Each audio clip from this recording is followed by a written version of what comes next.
की खबर में आपका स्वागत है। मैं हूं आपके साथ शिखा मेहरोत्रा। रुक करते हैं बड़ी खबरों की तरफ। दिल्ली से बड़ी खबर सामने आ रही है, जहां बीजेपी की राष्ट्रीय कार्यकारिणी की बैठक का दूसरा दिन सुबह 10 बजे से शुरू होगी कार्यकारिणी की बैठक। बड़ी खबर आपको बता रहे हैं, जहां आज कार्यकारिणी की बैठक होगी। दिल्ली से बड़ी खबर बता रहे हैं, बीजेपी की राष्ट्रीय कार्यकारिणी की बैठक आज दूसरा दिन राष्ट्रीय कार्यकारिणी का। बड़ी खबर आपको बता रहे हैं, एनडीएमसी कन्वेंशन सेंटर में बैठक, कार्यकारिणी की बैठक में पीएम और राष्ट्रीय अध्यक्ष जेपी नड्डा रहेंगे मौजूद। अमित शाह, राजनाथ सिंह भी रहेंगे मौजूद। बड़ी खबर आपको बता रहे हैं, दिल्ली से बड़ी खबर सामने आ रही है, जहां दिल्ली में आज राष्ट्रीय कार्यकारिणी का दूसरा दिन। बड़ी खबर आपको बता रहे हैं, इस वक्त की बड़ी खबर आपको बता रहे हैं, बीजेपी की राष्ट्रीय कार्यकारिणी की बैठक का दूसरा दिन सुबह 10 बजे से शुरू। राष्ट्रीय कार्यकारिणी की बैठक एनडीएमसी कन्वेंशन सेंटर में होगी। राष्ट्रीय कार्यकारिणी की बैठक, बड़ी खबर आपको बता रहे हैं, जहां दिल्ली से ये बड़ी खबर सामने आ रही है। राष्ट्रीय कार्यकारिणी की बैठक का आज दूसरा दिन है और इस बैठक में पीएम मोदी, राष्ट्रीय अध्यक्ष जेपी नड्डा मौजूद रहेंगे। अमित शाह, राजनाथ सिंह भी मौजूद रहेंगे। बड़ी खबर आपको बता रहे हैं, जहां दिल्ली से ये बड़ी खबर सामने आ रही है, बीजेपी के सभी वरिष्ठ नेता, पूरा का पूरा बीजेपी का कुनबा अगर कहा जाए तो मौजूद है इस राष्ट्रीय कार्यकारिणी की बैठक में। और 2024 की तैयारियां लगातार जारी हैं और जिस तरह से ये अहम बैठक बुलाई गई है, 2024 की तैयारियों के चलते काफी अहम मानी जा रही है। सुबह 10 बजे से ही ये बैठक शुरू हो गई है और एनडीएमसी कन्वेंशन सेंटर में ये बैठक हो रही है। पीएम मोदी, राष्ट्रीय अध्यक्ष जेपी नड्डा के साथ तमाम वरिष्ठ नेता मौजूद रहेंगे। तो तस्वीरों में देख सकते हैं आप, बीते दिन की तस्वीरें सामने आई हैं, जहां आप देख सकते हैं किस तरह से बीजेपी के सभी वरिष्ठ नेता इस बैठक में मौजूद हुए। 2024 की रणनीति को लेकर अहम चर्चा हुई।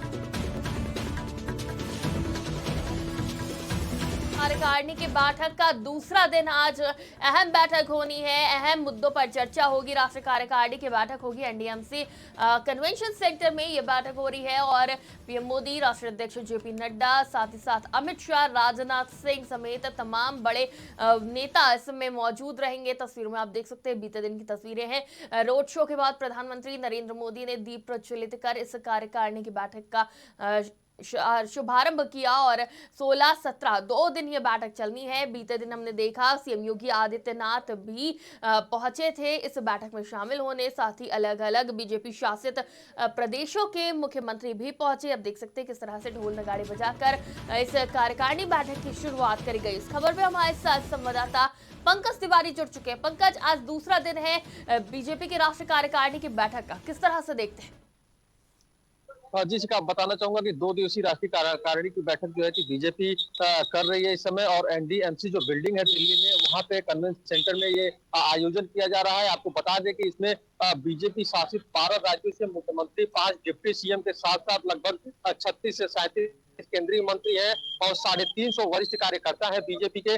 चूंकि ये कार्यकारिणी की बैठक काफी अहम है, इसलिए क्योंकि 2024 के चुनाव को लेकर के, 2024 में लोकसभा जो चुनाव होने वाले हैं, इनको लेकर के एक महामंथन किया जा रहा है। साथ ही साथ 2023 में जो 9 राज्यों में विधानसभा चुनाव होगी, उसमें भी कैसे जीत हासिल की जाए, जो जहां जहां जिन जिन सीटों पे बीजेपी पिछड़ती नजर आई, उन सीटों को कैसे जीता जाए, कैसे फतह हासिल किया जाए, इन तमाम जो बिंदु है, जो मुद्दे हैं, इन पे चर्चा होगी। साथ ही साथ आर्थिक और राजनीतिक जो है कि जो एजेंडे हैं वो तैयार किए जाएंगे, और इसके साथ जो भारत को G20 की मेजबानी के लिए, अध्यक्षता के लिए वो मिला है, तो उसको कहीं ना कहीं बीजेपी की इस कार्यकारिणी बैठक में इस पे भी चर्चा होगी। और जो कार्यकर्ता है उनमें कैसे जान फूंका जाए, क्योंकि देखा जाए तो लगभग 70,000 पूरे देश में ऐसे बूथ हैं जहां पे बीजेपी कहीं ना कहीं थोड़ी बहुत कमजोर है। और यूपी की बात की जाए तो लोकसभा के 14 ऐसे सीट हैं जहां पे बीजेपी बैकफुट पे रही है। तो इन सीटों को कैसे साधा जाए,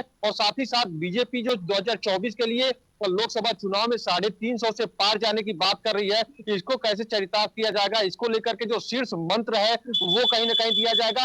और बैठक में चूंकि बीजेपी राष्ट्रीय अध्यक्ष जेपी नड्डा का कार्यकाल जनवरी में ही समाप्त हो रहा है, तो उनको भी एक्सटेंशन मिलेगा और 2024 तक के लिए उनके कार्यकाल को बढ़ाया जाएगा। शिखा। जी, पंकज, अगर बीते दिन की बात करी जाए तो बैठक में किन-किन मुद्दों पर बात हुई या फिर कहें कि कौन-कौन सी ऐसी चीजें थी जिस पे मंथन किया गया? कोई जानकारी सामने आई है?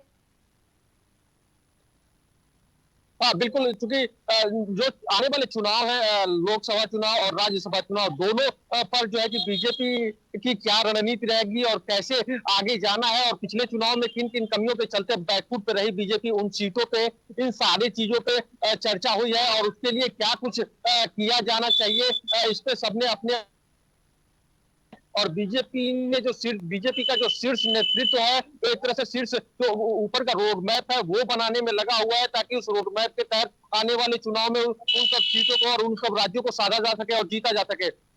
तो इन सब चीजों को लेकर के कल चर्चा हुई है। आज जो है कि प्रधानमंत्री नरेंद्र मोदी का भाषण होगा और सबको संबोधित करेंगे। साथ ही साथ बड़ी चीज ये है कि जेपी नड्डा का कार्यकाल जो समाप्त हो रहा है, जो राष्ट्रीय अध्यक्ष है बीजेपी के, तो उसको उनको कहीं ना कहीं एक्सटेंशन मिलेगा। और एक खबर ये भी आ रही है कि एक्सटेंशन मिलने के बाद से जो है कि जेपी नड्डा यूपी में गाजीपुर से आगाज करेंगे 2024 के लिए अभियान का।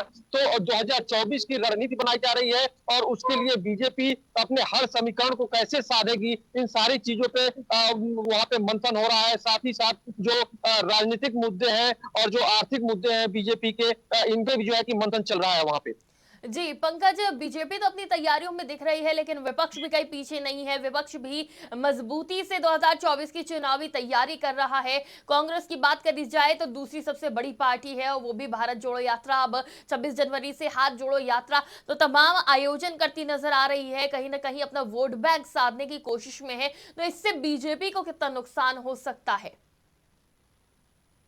हाँ, देखिए, अभी बीजेपी के नुकसान का कोई आंकड़ा नहीं निकाला जा सकता क्योंकि अभी सभी पार्टियों की रेस में सबसे आगे चल रही है और की तैयारियां भी अपने आप में एक जो है कि बड़ी बात है कि समय से पहले बीजेपी सारी रणनीतियों को तैयार करती है। लेकिन कहीं ना कहीं जो है कि कांग्रेस पार्टी भी भारत जोड़ो यात्रा लेकर निकली है और जो अपनी खोई हुई जमीन थी उसको तलाश कर रही है। अब बड़ी बात यह है कि राहुल गांधी की इस भारत जोड़ो यात्रा को लोगों का समर्थन भी मिल रहा है और अब हाथ जोड़ो की जो व्यवस्था की जा रही है कांग्रेस के द्वारा, हाथ जोड़ो अभियान चलाया जाएगा 26 जनवरी से। उसके भी कई राजनीतिक गलियारे और मायने निकाले जा रहे हैं कि कहीं ना कहीं लोगों को अटैक करने की कोशिश है। जो वोट बैंक बिखरा हुआ था वो जोड़ने की कोशिश की जाएगी। अखिलेश यादव की बात की जाए, समाजवादी पार्टी की बात की जाए, तो चूंकि शिवपाल यादव अखिलेश यादव एक हुए हैं, यानी सपा कुनबा एक हुआ है, तो कहीं ना कहीं समाजवादी पार्टी को भी मजबूती मिली है और इसी को लेकर के विपक्ष की एकता को लेकर के तमाम प्रयास कर रहे हैं अखिलेश यादव की लोकसभा चुनाव 2024 में कैसे विपक्ष को एक किया जाए और बीजेपी को मार दी जाए। तो वही बात करें कांग्रेस की, तो कांग्रेस भी अपने तमाम तरह के प्रदेश लेवल पे और नेशनल लेवल पे आयोजन कर रही है। जैसे भारत जोड़ो यात्रा, बसपा की बात की जाए तो बसपा ने पिछले दिनों बसपा सुप्रीमो मायावती ने अपने जन्मदिन पे ही कहा था कि कोई भी चुनाव हो, बसपा किसी भी पार्टी से कोई गठबंधन नहीं करेगी। बसपा जब भी चुनाव लड़ेगी तो अपने दल पे लड़ेगी क्योंकि बसपा ने भी देख लिया है कि गठबंधन के बाद ही बहुत बेहतर प्रदर्शन नहीं कर पा रही है और बहुत कुछ बेहतर फायदा नहीं मिल पा रहा है। तो बसपा हो या सपा हो या बीजेपी हो, कांग्रेस हो, सभी 24 की तैयारियों को लेकर के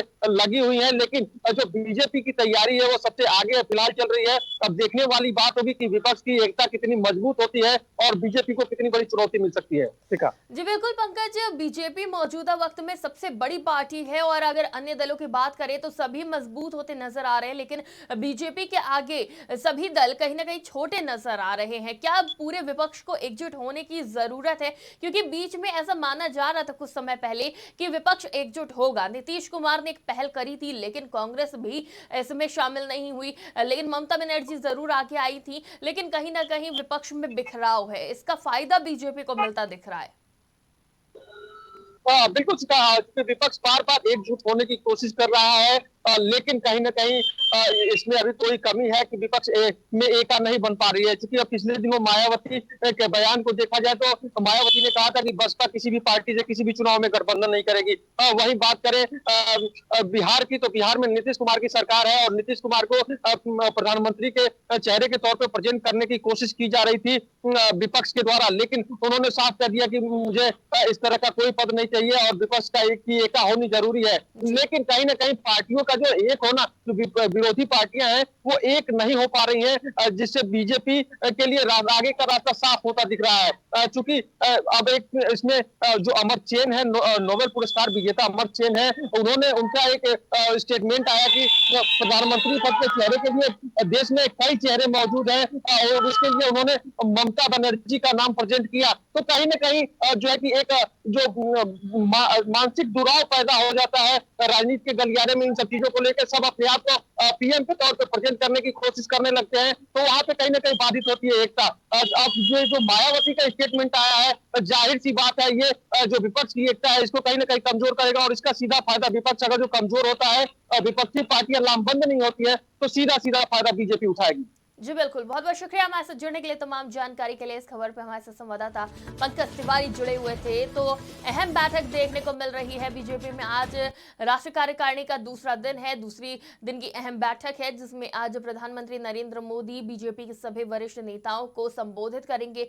आगे की रणनीति पर मंथन होगा। रुक करते अगली बड़ी खबर की तरफ। लखनऊ से बड़ी खबर सामने आ रही है, जहां आज तेलंगाना के लिए रवाना होंगे अखिलेश यादव। आज रात 8 बजे हैदराबाद के लिए रवाना होंगे सपा अध्यक्ष अखिलेश यादव। 2 दिवसीय दौरे पर तेलंगाना जाएंगे अखिलेश यादव। बड़ी खबर आपको बता रहे हैं, आज रात 8 बजे हैदराबाद के लिए रवाना होंगे सपा प्रमुख। सपा अध्यक्ष अखिलेश यादव का 2 दिवसीय तेलंगाना दौरा। बड़ी खबर आपको बता रहे हैं, 18 जनवरी को केसीआर की जनसभा में होंगे शामिल।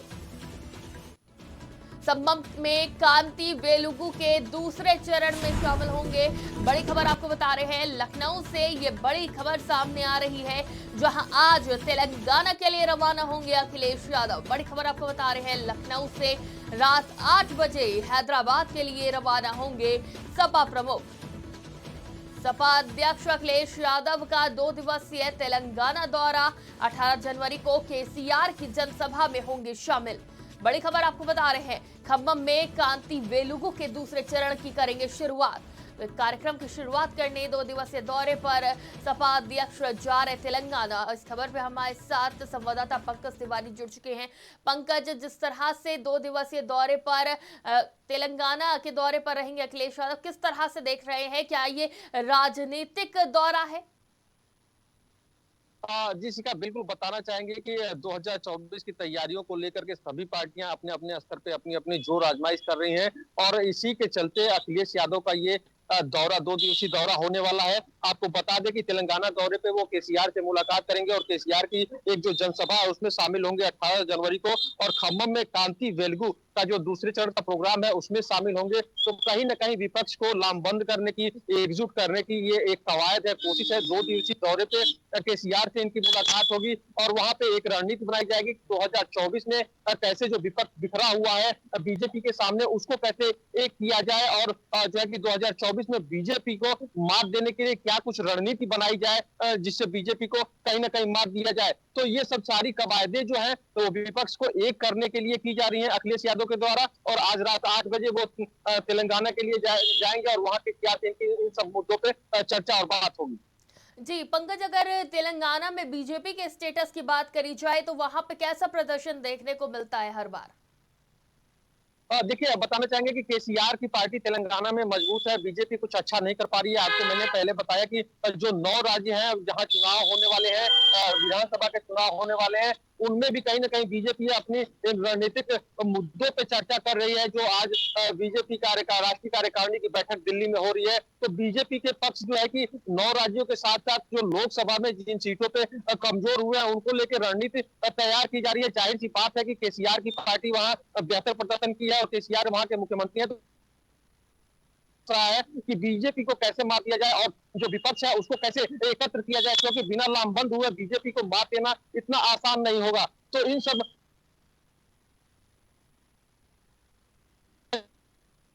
राष्ट्रीय प्रमुख है वो अखिलेश यादव, वो कहीं ना कहीं आज रात जाएंगे वहां तेलंगाना के लिए, और इन सारे मुद्दों पे चर्चा होगी। जैसे देखा जाए तो बसपा ने साफ इनकार कर दिया है कि किसी भी पार्टी से कोई गठबंधन नहीं होगा। तो ऐसे में अगर जो सारी पार्टियां इस तरह का रुख इख्तियार करेंगी तो 2024 के लिए बीजेपी के लिए रास्ता आसान हो जाएगा, और सारी जो क्षेत्रीय पार्टियां हैं और जो सारा विपक्ष है आपसी लड़ाई की भेंट चढ़ेगा।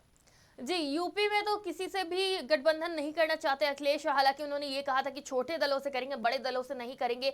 लेकिन अगर बात करें तेलंगाना की, तो तेलंगाना सरकार के साथ कहीं न कहीं मिलके सपा अपने आप को मजबूत करने की कोशिश कर रही है क्या? या फिर अपने आप को राष्ट्रीय पार्टी बनाने की फिराक में है सपा अखिलेश?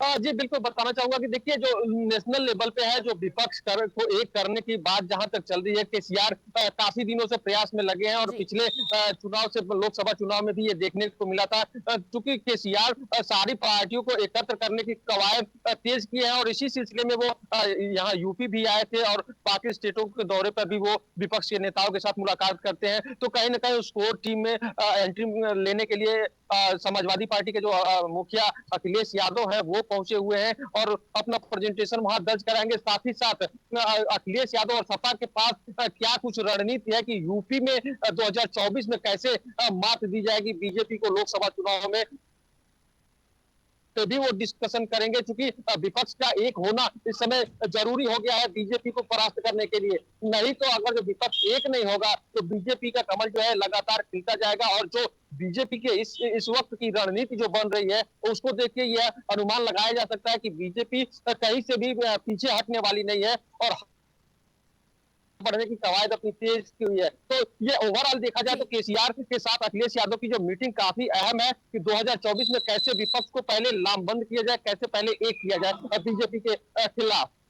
जी, पंकज, केसीआर की बात करें या फिर ममता बनर्जी की बात करें, अखिलेश यादव की बात करें, ये तो कहीं न कहीं, और नीतीश कुमार की बात करें तो ये कहीं न कहीं विपक्ष को एकजुट करने की कोशिश करते नज़र आ रहे हैं, एकजुट होते हुए भी नज़र आ रहे हैं। लेकिन इन लोगों की कोशिश क्या काफ़ी रहेगी? क्योंकि अगर बात करें कांग्रेस की, वो एक बड़ी पार्टी है, नेशनल पार्टी है और उसका वर्चस्व भी काफ़ी देखा गया है अभी तक। लेकिन अगर कांग्रेस एकजुट नहीं होती है अन्य विपक्षी दलों के साथ, क्या बीजेपी को हरा पाना संभव होगा? बीजेपी को हराने के लिए कांग्रेस कितनी महत्वपूर्ण है इस वक्त? जी, बिल्कुल बताना चाहेंगे शिखा कि साउथ इंडिया की बात की जाए तो कांग्रेस की मजबूत पकड़ रहती है और बिना कांग्रेस को लिए हुए अगर जो विपक्ष एक होने की कोशिश कर रहा है तो कहीं न कहीं बैकफुट पे ही जाएगा। चूँकि जिस हिसाब से बीजेपी प्रचंड बहुमत से अन्य स्टेटों में जीत हासिल कर रही है, उसको देखते हुए लग रहा है कि बीजेपी जो अपनी रणनीति बना रही है, वो आर्थिक, सामाजिक रणनीति के साथ-साथ जो है कि जो जातिगत समीकरण उनका है वो भी साधने की कहीं न कहीं कोशिश की जा रही है और जी। इसको लेकर के वो आगे बढ़ रही है। तो जो इनकी रणनीतियां होंगी, विपक्ष की रणनीतियां होंगी, सभी पार्टियों को साथ लेके नहीं चलेंगे तो इनको जाहिर सी बात है कि नुकसान उठाना पड़ेगा। क्योंकि कांग्रेस की बात की जाए तो कांग्रेस देश की सबसे बड़ी और सबसे पुरानी पार्टी है, तो उसकी उसकी साख साउथ इंडिया में देखा जाए तो अभी भी बरकरार है। तो थोड़ा सा डैमेज हुआ है उत्तर भारत की तरफ, तो वो भी राहुल गांधी की जो ये भारत जोड़ो यात्रा है इसको देख के लग रहा है कि जो जन समर्थन मिल रहा है तो कहीं ना कहीं कांग्रेस इस बार लोकसभा चुनाव में अच्छा कर गुजर जाएगी। तो अगर विपक्ष में कांग्रेस की भूमिका नहीं रही तो फिर विपक्ष का फिर एक होना वो एक तरह से कहा जाए कि उसका कोई मतलब नहीं रहेगा और बीजेपी को मात नहीं दे पाएगी। तो संपूर्ण विपक्ष जब एक साथ होगा तभी जाके बीजेपी के लिए कोई एक हाशिया खींच पाएगा, एक चिंता की लकीर खींच पाएगा, जहां पे बीजेपी को सोचने पे बीजेपी के नेताओं को मजबूर होना पड़ेगा। लेकिन फिलहाल जो सिचुएशन बीजेपी का चल रहा है वो अपने सारे समीकरण साधते हुए आगे की रणनीति बना रही है। शिखा जी बिल्कुल, बहुत बहुत शुक्रिया हमारे साथ जुड़ने के लिए। तमाम जानकारी के लिए इस खबर पर हमारे साथ संवाददाता पंकज तिवारी जुड़े हुए थे। रुक करते अगली बड़ी खबर की तरफ। एक और बड़ी खबर सामने आ रही है जहां ठंड के साथ जहरीली हवा भी लोगों को परेशान कर रही है। उत्तर प्रदेश के बड़े शहरों में एक्यूआई गंभीर, नोएडा, ग्रेटर नोएडा, गाजियाबाद की हवा जहरीली। उत्तर प्रदेश के बड़े शहरों में एक्यूआई गंभीर, बड़ी खबर आपको बता रहे हैं जहां ठंड के साथ साथ जहरीली हवा भी लोगों को कर रही परेशान। बड़ी खबर आपको बता रहे हैं, उत्तर प्रदेश के बड़े शहरों में एक्यूआई गंभीर, नोएडा, ग्रेटर नोएडा, गाजियाबाद की हवा जहरीली। गाजियाबाद, हरियाणा का अगर एक्यूआई की बात करें 299 दर्ज किया गया है। गुरुग्राम का औसतन एक्यूआई लेवल 409 जो कि अति गंभीर श्रेणी में है। दिल्ली में मंगलवार को औसतन एक्यूआई 418 रहा। बड़ी खबर आपको बता रहे हैं जो है एक बार फिर एक्यूआई लोगों की परेशानी का सबब बन गया है। ठंड के साथ जहरीली हवा भी लोग परेशान कर रही है। उत्तर प्रदेश के बड़े शहरों में एक्यूआई गंभीर श्रेणी में है। नोएडा, ग्रेटर नोएडा, गाजियाबाद की हवा एक बार फिर हुई जहरीली। बड़ी खबर आपको बता रहे हैं, नोएडा का औसतन एक्यूआई लेवल 461 दर्ज, यानी 450 के पार। गाजियाबाद का औसतन एक्यूआई 272। हरियाणा के फरीदाबाद का AQI 299। इस खबर पे हमारे साथ संवाददाता पंकज तिवारी जुड़े हुए हैं। पंकज, AQI एक बार फिर अति गंभीर श्रेणी में है। जिस तरह से नोएडा 461 दर्ज किया गया AQI, किस तरह से देखते हैं? जी शिखा, बिल्कुल बताना चाहेंगे कि ठंड के साथ साथ जो है कि प्रदूषण का लेवल जो है, एयर इंडेक्स क्वालिटी जो है कि वो काफी खतरनाक असर को छू रही है। और बात की जाए नोएडा की, तो यहाँ औसत AQI का लेवल जो है वो 461 दर्ज किया गया है, जबकि गाजियाबाद में 272, हरियाणा में 299 और गुरुग्राम में जो है कि 409, और उसके साथ साथ दिल्ली में जो है कि 418 रहा है। तो जो स्वास्थ्य विभाग है वो बार बार निर्देश जारी कर रहा है कि ऐसी हवाओं से बचने की कोशिश करें, और जो है कि ये ठंड के साथ एक तरह से मौत की स्थिति, तो ये जब मौसम करवट लेगा उसके बाद ही ये स्थिति सही हो पाएगी। फिलहाल जो स्वास्थ्य विभाग की बुलेटिन जारी है उसके अनुसार लोगों को ऐसी हवाओं से बचना चाहिए, और ज्यादा जरूरत ना हो तो बाहर नहीं निकलना चाहिए। यानी ये एक तरह से देखा जाए तो ठंड के साथ साथ ये दोहरी मार जो है कि दिल्ली NCR की जनता पे पड़ रही है। जी पंकज, अगर बात करी जाए दिल्ली की, तो दिल्ली में हमेशा ही ठंड के साथ साथ AQI भी खराब श्रेणी में पहुंच जाता है। तो ऐसे में दिल्ली सरकार काफी कदम उठाती है, पराली पर भी रोक लगाई जाती है, अन्य राज्यों में भी, लेकिन उसके बावजूद जो AQI का स्तर है उसको किस तरह से रोका जा सकता है? क्यों सारे इंतजाम नाकाफी रह रहे हैं? हाँ बिल्कुल शिखा, बताना चाहेंगे कि देखिए राजधानी परिक्षेत्र में जो डेवलपमेंट का वर्क चल रहा है ये कहीं ना कहीं इसके लिए जो है कि ज्यादा जिम्मेदार है, और इसी को लेकर के ये जाता है वहां पे। चूंकि दिल्ली NCR एक तरह से चेंबर बना हुआ है, जब तक वहां मौसम का बदलाव नहीं होगा, सरकार की तरफ से जो भी कवायदें की जाती हैं वो जनरली बहुत उतनी आबादी के लिए बहुत ही छोटी कवायद होती है। तो जब इंद्रदेव प्रसन्न होंगे और बरसात की जब स्थिति आएगी तभी जाकर वहां पे थोड़ी सी राहत मिलती है, और हवाओं का जब तेज चलना होगा फिर जाके वहां के एयर इंडेक्स क्वालिटी फिर सही होगी। तो जो अभी मौसम विभाग की जो जानकारी मिल रही है उसके अनुसार चूंकि आने वाले 2-3 दिनों में जो है कि दिल्ली NCR में छिटपुट जगहों पे बारिश की संभावना जो बताई जा रही है, तो आने वाले वक्त में अगर जो बारिश हुई तो वहां की एयर क्वालिटी सही होगी। फिलहाल अभी खतरे के निशान से ऊपर है और इसके लिए बार बार चेतावनी जारी की जा रही है। नोएडा की बात करी जाए पंकज, तो वहां पे 461 दर्ज किया गया है AQI लेवल, जो कि सबसे खतरनाक श्रेणी में है। और जितने भी आंकड़े हमारे पास है सबसे ज्यादा यहीं पे दर्ज किया गया है। क्या वजह है, कौन कौन से राज्यों की वजह से या फिर जिलों की वजह से नोएडा का AQI इतना खराब हो गया है? जी देखिए, नोएडा का AQI खराब होने का मेन कारण है कि ये कंस्ट्रक्शन जोन है और यहाँ पे बड़ी बड़ी इमारतें बनाई जा रही हैं। तो जाहिर सी बात है कि जब कंस्ट्रक्शन का काम चलेगा तो पॉल्यूशन लेवल बढ़ जाएगा, क्योंकि ठंड का मौसम है, ऐसे में पॉल्यूशन लेवल बढ़ना जाहिर सी बात है। हालांकि जो जिलाधिकारी है उन्होंने तमाम तरह के निर्देश दिए हैं नोएडा के AQI को सही करने के लिए, कि AQI को कैसे, इंडेक्स को कैसे, एयर इंडेक्स को कैसे सही किया जाए, और यहाँ पे जो पब्लिक है उसको शुद्ध हवा मिले, शुद्ध ऑक्सीजन मिले।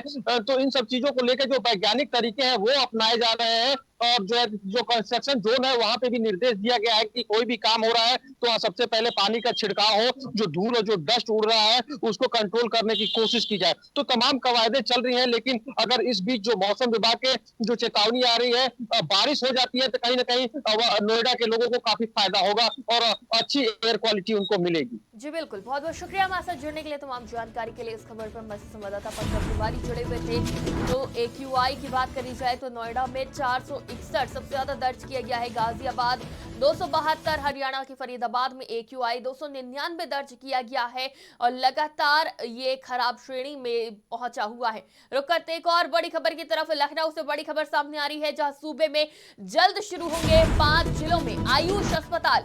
लखनऊ से बड़ी खबर आपको बता रहे हैं, सूबे में जल्द शुरू होंगे 5 जिलों में आयुष अस्पताल।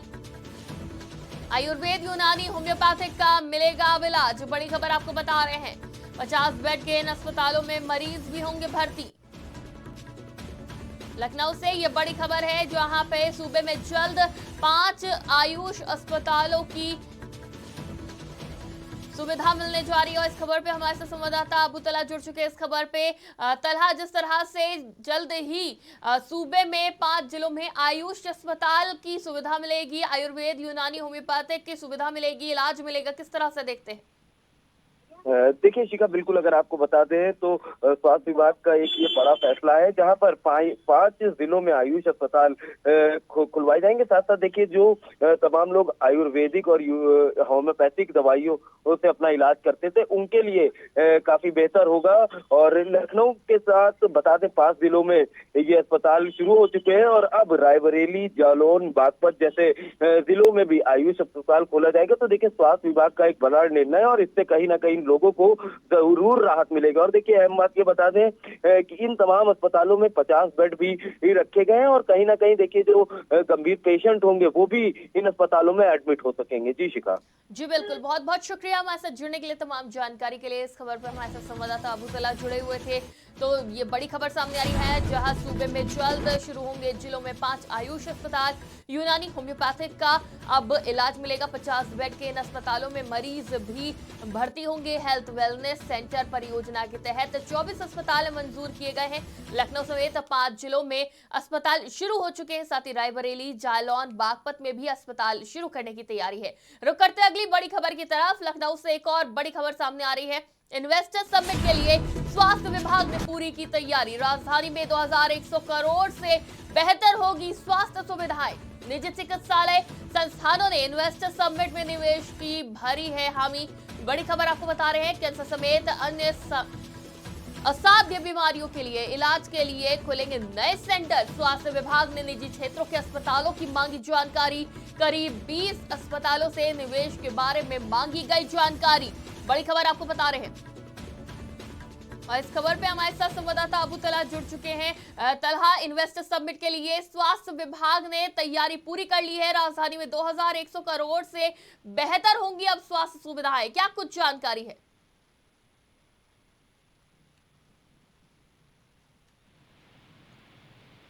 हमारा संपर्क नहीं हो पा रहा है संवाददाता से। तो लखनऊ से ये बड़ी खबर आपको बता रहे हैं, जहां इन्वेस्टर समिट के लिए स्वास्थ्य विभाग ने तैयारियां पूरी कर ली हैं। राजधानी में 2100 करोड़ से बेहतर होंगी स्वास्थ्य सेवाएं। निजी चिकित्सा संस्थानों ने इन्वेस्टर समिट में निवेश की हामी भर दी है। कैंसर समेत अन्य बड़ी बीमारियों के इलाज के लिए नए सेंटर खोले जाएंगे, जहां स्वास्थ्य विभाग ने निजी क्षेत्र के अस्पतालों की जानकारी मांगी है। करीब 20 अस्पतालों से निवेश के बारे में भी जानकारी मांगी गई है। अब अगली खबर की तरफ रुख करते हैं, जहां अयोध्या से इस वक्त की बड़ी खबर सामने आ रही है। अयोध्या में नरसिंह मंदिर के महंत गुमशुदा। बड़ी खबर आपको बता रहे हैं, अयोध्या से इस वक्त की बड़ी खबर सामने आ रही है। नरसिंह मंदिर के महंत गुमशुदा हो गए हैं। अयोध्या से खबर बता रहे हैं, पुलिस कंप्लेन दर्ज कर ली गई है। बड़ी खबर सामने आ रही है, महंत के गायब होने की बड़ी खबर सामने आ रही है अयोध्या से। ये बड़ी खबर आपको बता रहे हैं, जहां अयोध्या के नरसिंह मंदिर के महंत गुमशुदा हो गए हैं। पुलिस कंप्लेन दर्ज कर ली गई है। महंत राम शरण दास गुमशुदा, पुजारी से पूछताछ कर रही पुलिस। बड़ी खबर आपको बता रहे, खंगाले जा रहे सीसीटीवी कैमरे। नरसिम्हा मंदिर के महंत राम शरण दास, जो कि 80 उम्र के थे, वो संदिग्ध परिस्थितियों में लापता हो गए हैं। पुलिस मंदिर के पुजारी और अन्य लोगों से पूछताछ कर रही है। सीसीटीवी कैमरे भी खंगाले जा रहे हैं। पता चला है कि महंत प्रयागराज माघ मेले में जा रहे थे। उनकी तलाश के लिए पुलिस की एक टीम प्रयागराज भेजी गई है। इस खबर पे हमारे साथ संवाददाता नितेश सिंह जुड़ चुके हैं। इस खबर पे नितेश, क्या कुछ जानकारी है? कितने बजे गायब हुए महंत, कहां से गायब हुए हैं? जी शिखा, मैं आपको बता दूं कि अयोध्या के जो रायगंज चौकी है, इसके बगल में नरसिंह मंदिर है। इस मंदिर के जो महंत थे वो रामशरण दास जी थे, और उनकी उम्र जो 80 से 85 वर्ष के बीच बताई जा रही है, जो पिछले 5 दिनों से वो लापता है। और इसकी जानकारी मंदिर के जो स्थानीय लोग हैं, ना उनको प्राप्त हो पाई है, ना मंदिर पर जो तैनात सुरक्षाकर्मी जो थे उनको भी नहीं मिल पाई है। और जो इंस्पेक्टर हैं, कोतवाली निरीक्षक हैं, उन्होंने, मनोज कुमार जी हैं, उन्होंने बताया कि मंदिर के पास जो है कुछ व्यक्तियों द्वारा उनके जो तहरीर की गुमशुदगी का मामला दिया गया है, एप्लीकेशन दिया गया है, उसको दर्ज कर दिया गया है। और उसी के साथ में महंत की तलाश के लिए एक टीम जो है प्रयागराज भेज दी गई है। और जो है मोबाइल सर्विलांस और सीसी फुटेज के से उसकी जो है खंगाल रही है पुलिस, और उसकी इन्वेस्टिगेशन पूरी चल रही है। जी, अगर बात करी जाए महंत के परिजनों की या फिर साथ में रहने वालों की, तो उनका क्या कुछ कहना है? क्या किसी से कोई आपसी रंजिश? जी मैम, मैं आपको बता दूं कि 6 महीने पूर्व, इस ठीक 6 माह पूर्व ये जो है कब्जेदारी को लेकर के एक विवाद भी हुआ था। और ठीक 18 अगस्त को नरसिंह मंदिर पर कब्जेदारी को जो विवाद हुआ था, कब्जेदारी को लेकर के, उसको अगले दिन 3 बजे भी बम धमाका भी हुआ था, जिसमें कुछ पुलिस को ने हिरासत में भी लिया था। कुछ साधु संत जो है वो धरने पर भी बैठे थे। और इसमें जो है मामला पुलिस पूरी तरीके से मुस्तैद है और प्रयागराज टीम भेजी भी गई है। अभी फिलहाल इस पे कोई जानकारी प्राप्त नहीं हो पाई है महंत के बारे में। तो जब ये मामला हुआ था नितेश, तो क्या कोई शिकायत दर्ज कराई गई थी? पुलिस ने कोई एक्शन लिया था या पुलिस की लापरवाही का मामला भी दिख रहा है? नहीं, आपको बताने सीखा कि इसके पहले जो 6 महीने पहले जो कब्जेदारी को लेकर विवाद हुआ था, उसको लेकर के जो है पुलिस ने 7 लोगों को नामिनेट भी किया था। और उस पर जो है विवाद भी हुआ था। महंत लोग जो है धरने पर भी बैठे थे, तब जाकर के पुलिस ने उनको रिलीज किया था। और यही विवाद माना जा रहा है इसके पीछे। जी बिल्कुल, बहुत बहुत शुक्रिया हमारे साथ जुड़ने के लिए। तमाम जानकारी के लिए इस खबर में हमारे साथ अयोध्या से संवाददाता नितेश सिंह जुड़े थे। तो अयोध्या से ये बड़ी खबर सामने आ रही है, जहां नरसिंह मंदिर के महंत गुमशुदा हो गए हैं। पुलिस जांच कर रही है। रुक करते हैं अगली बड़ी खबर की तरफ, जहां प्रयागराज से खबर सामने आ रही है। भारतीय किसान यूनियन की महापंचायत आज बीकेयू के राष्ट्रीय प्रवक्ता राकेश टिकैत रहेंगे मौजूद। किसानों की समस्याओं पर बनेगी आंदोलन की रणनीति। बड़ी खबर आपको बता रहे, प्रयागराज से बीकेयू के राष्ट्रीय प्रवक्ता राकेश टिकैत भी रहेंगे मौजूद। किसानों की समस्याओं पर बनेगी आंदोलन की रणनीति। बड़ी खबर आपको बता रहे हैं, प्रयागराज से ये बड़ी खबर सामने आ रही है, जहां किसान यूनियन की महापंचायत आज बीकेयू के राष्ट्रीय प्रवक्ता राकेश टिकैत रहेंगे मौजूद। किसानों की समस्याओं पर बनेगी आंदोलन की रणनीति। महापंचायत में आगामी 6 महीने का कार्यक्रम होगा तैयार। माघ मेला क्षेत्र के परेड मैदान में किसान यूनियन का शिविर। बड़ी खबर आपको बता रहे हैं, प्रयागराज से ये बड़ी खबर सामने आ रही है, जहां एक बार फिर किसान यूनियन, भारतीय किसान यूनियन की महापंचायत होगी आज और कई अहम मुद्दों पर इनकी बैठक होगी। और इस बैठक में टिकैत भी मौजूद रहेंगे। और इस खबर पे हमारे साथ संवाददाता अबू तलहा जुड़ चुके हैं।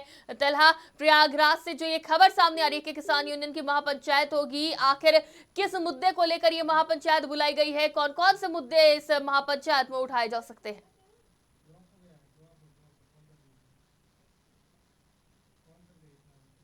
हमारा संपर्क नहीं हो पा रहा है। प्रयागराज से बड़ी खबर सामने आ रही है, भारतीय किसान यूनियन की महापंचायत होगी आज। और इससे पहले जब दिल्ली बॉर्डर पर किसानों ने अपना प्रदर्शन किया था, धरने पर बैठ गए थे, तो उस समय भी देखा गया था कि पहले से 6 महीने की पूरी तैयारी करके आए थे। राशन के साथ आए थे, पूरे 6 महीने के धरने की प्रदर्शन की तैयारी करके आए थे। और एक बार फिर जो आज भारतीय किसान यूनियन की महापंचायत देखने को मिल रही है, वो बीकेयू के राष्ट्रीय प्रवक्ता राकेश टिकैत भी रहेंगे, जो कि इससे पहले के 3 नए कृषि कानूनों को लेकर भी उन्होंने जिसका जिम्मा उठाया था। और अब समस्याओं पर आंदोलन की रणनीति महापंचायत में बनेगी, जिसमें आगामी 6 महीनों का कार्यक्रम भी तैयार होगा।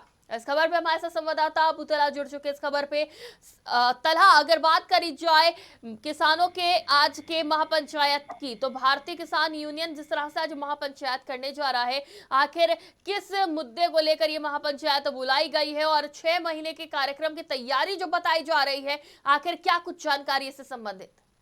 देखिए शिखा, बिल्कुल अगर आपको बता दें तो आज एक महापंचायत है भारतीय किसान यूनियन की, और इसमें देखिए किसान यूनियन के तमाम जो बड़े नेता हैं वो शामिल होंगे। खुद राष्ट्रीय प्रवक्ता राकेश टिकैत की बात की जाए तो राकेश टिकैत भी शामिल होंगे। और देखिए तमाम चीजों पर निर्णय लिया जाएगा, जिस तरह से किसानों की दिक्कत है, चाहे वो फसल को लेकर हो, चाहे वो एमएसपी को लेकर हो, तो देखिए तमाम चीजों को लेकर चर्चा होंगी। और देखिए 6 महीने का जो कार्यक्रम है वो तैयार किया जाएगा। और देखिए ये जो कार्यक्रम हो रहा है, बड़े स्तर पर ये कार्यक्रम हो रहा है, तो इसमें देखिए तमाम जो बड़ी तादाद में जो लोग किसान हैं वो जरूर इकट्ठा होंगे। और देखिए एक बड़ी बात यह है कि अगर तमाम चीजों पे जिस तरह से महापंचायत होगी, उसमें तमाम चीजों पे निर्णय लिया जाएगा। और कहीं ना कहीं देखिए ये महापंचायत जो है ये किसानों की समस्याओं के लिए ही रखी गई है। जी शिखा जी, अगर तलहा बात करी जाए, इससे पहले जब 3 नए कृषि कानूनों को लेकर किसान लामबंद हुए थे और उन्होंने दिल्ली की बॉर्डर पर बैठकर प्रदर्शन किया था, तब भी उन्होंने 6 महीने की पूरी रणनीति बनाई थी, पूरे इंतजाम के साथ आए थे। और ऐसा माना जा रहा है कि जो आज महापंचायत होगी उसमें भी आगे 6 महीनों का कार्यक्रम तैयार किया जाएगा। तो क्या लगता है, एक बार फिर प्रदर्शन की तैयारी में है किसान यूनियन? जी बिल्कुल, देखिए क्योंकि लगातार राकेश टिकैत कहते हुए भी नजर आए कि तमाम ऐसे मुद्दे हैं किसानों के जो हल नहीं हुए हैं, और लगातार इन तमाम मुद्दे को लेकर देखिए राकेश टिकैत की सरकार से बातचीत भी चल रही थी। और देखिए तमाम मुद्दों जिनका निस्तारण नहीं हुआ है, जो हल नहीं हो पाए हैं, उन तमाम चीजों को लेकर देखिए 6 महीने का एक जो कार्यकाल है वो तैयार किया जाएगा। साथ साथ देखिए एक बड़ी बैठक है ये, और देखिए बैठक के बाद ही स्पष्ट होगा कि किस तरह की रणनीति रहेगी। और देखिए अगर तमाम चीजें हैं जिसमें निर्णय अभी नहीं हुआ है, तो उन चीजों को लेकर देखिए एक बड़ा आंदोलन भी हो सकता है किसानों की तरफ से। जी शिखा। जी बिल्कुल, बहुत बहुत शुक्रिया हमारे साथ जुड़ने के लिए, तमाम जानकारी के लिए। संवाददाता अबू तला जुड़े हुए थे। तो किसान यूनियन की महापंचायत होगी आज, जिसमें बीकेयू के राष्ट्रीय प्रवक्ता राकेश टिकैत भी मौजूद रहेंगे। अब रुक करते हैं अगली बड़ी खबर की तरफ, जहां खेल प्रेमियों के लिए लखनऊ से बड़ी खबर सामने आ रही है। राजधानी लखनऊ में अंतर्राष्ट्रीय क्रिकेट की होगी बहार। भारत न्यूजीलैंड T20 के बाद आएगी IPL की बारी।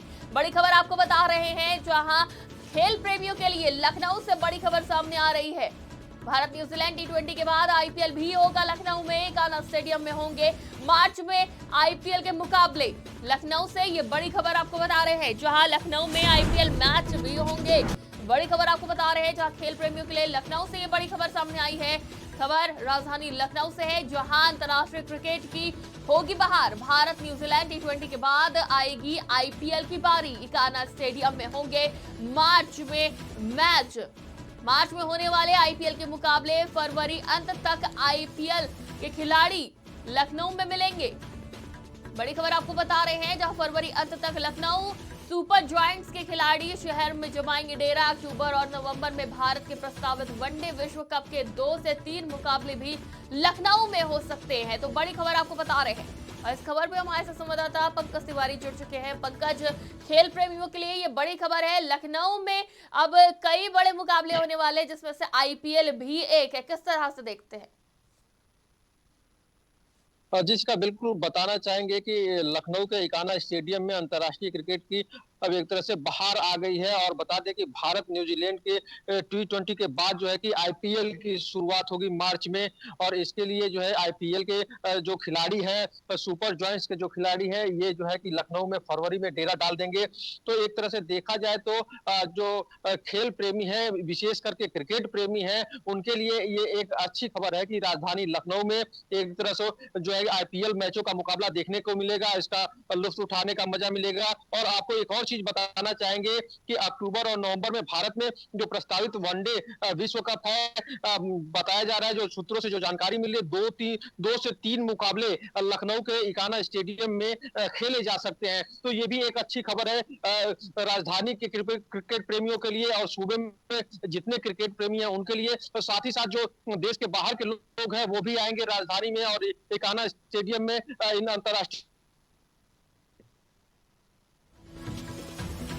जी बिल्कुल पंकज, और बड़ी खबर है ये खेल प्रेमियों के लिए, जहां लखनऊ से ये बड़ी खबर सामने आ रही है। फरवरी के अंत तक लखनऊ सुपर जॉयंट्स के खिलाड़ी जो कि IPL से जुड़े हुए हैं, वो अब डेरा डाल देंगे लखनऊ में। और अगर बात करी जाए अक्टूबर और नवंबर में भारत में प्रस्तावित वनडे विश्व कप के 2 से 3 मुकाबले भी लखनऊ में हो सकते हैं। तो जब विश्व कप के मुकाबले होंगे तो लोगों का जो उत्साह होगा वो चरम पर होगा। अगली खबर की तरफ रुख करते हैं, जहां लखनऊ से एक और बड़ी खबर सामने आ रही है। चीनी कंपनी इको ग्रीन शहर के कूड़ा प्रबंधन में फेल नजर आई। लखनऊ से बड़ी खबर आपको बता रहे हैं, जहां चीनी कंपनी इको ग्रीन शहर के कूड़ा प्रबंधन में फेल आई नजर।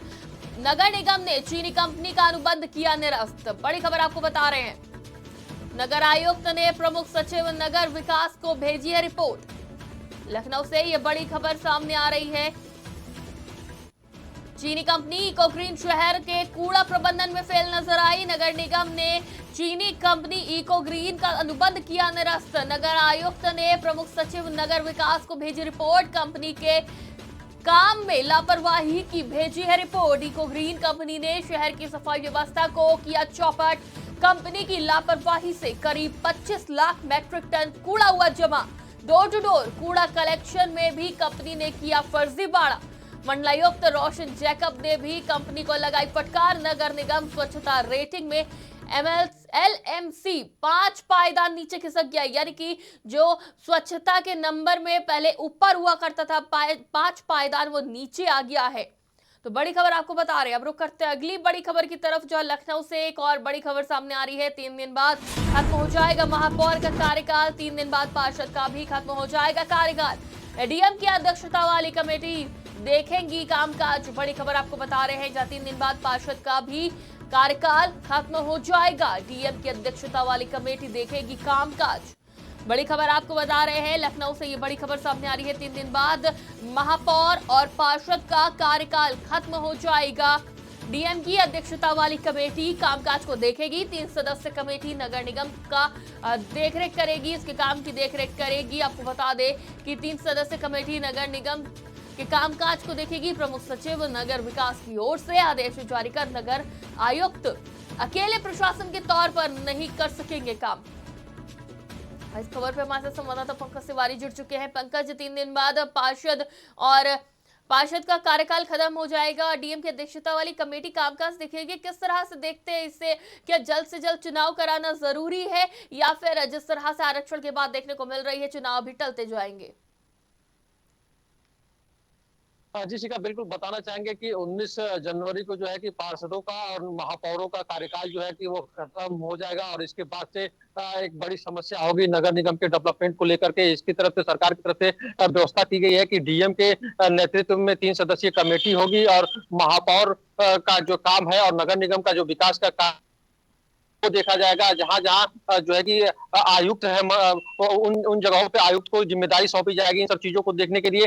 चूंकि ये निकाय चुनाव अभी फिलहाल होता हुआ नजर नहीं आ रहा है, क्योंकि मामला रिजर्वेशन से जुड़ा हुआ है। ओबीसी रिजर्वेशन को लेके काफी इसमें पेच फंसे हुए थे, जिसको लेकर के हाई कोर्ट ने जो है कि बिना रिजर्वेशन के चुनाव का, और इसको लेकर के प्रदेश सरकार सुप्रीम कोर्ट में गई थी।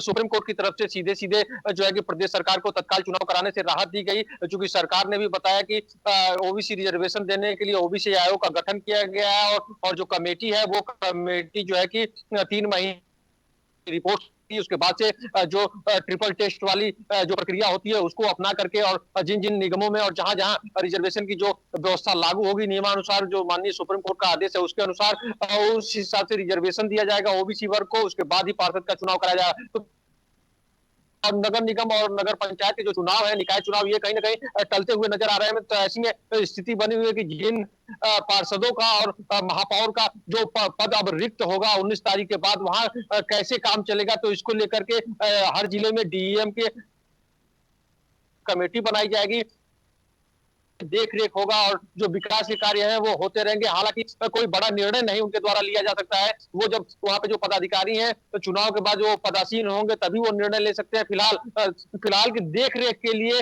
और वहां डेवलपमेंट का जो कार्य है वो प्रभावित न रहे, इसको लेकर के जिलाधिकारी के नेतृत्व में जो टीम रहेगी वो वर्क करेगी। जी बिल्कुल, बहुत बहुत शुक्रिया हमारे साथ जुड़ने के लिए, तमाम जानकारी के लिए। अब रुक करते हैं अगली बड़ी खबर की तरफ। तो लखनऊ से ये बड़ी खबर हम आपको बता रहे हैं, जहां 3 दिन बाद महापौर का कार्यकाल खत्म हो जाएगा। 3 दिन बाद पार्षद का भी कार्यकाल खत्म हो जाएगा, और डीएम की अध्यक्षता वाली कमेटी पूरा कामकाज देखेगी। फिलहाल बड़ी खबरों में इतना ही। देश और दुनिया की तमाम खबरों के लिए देखते रहिए आज की खबर।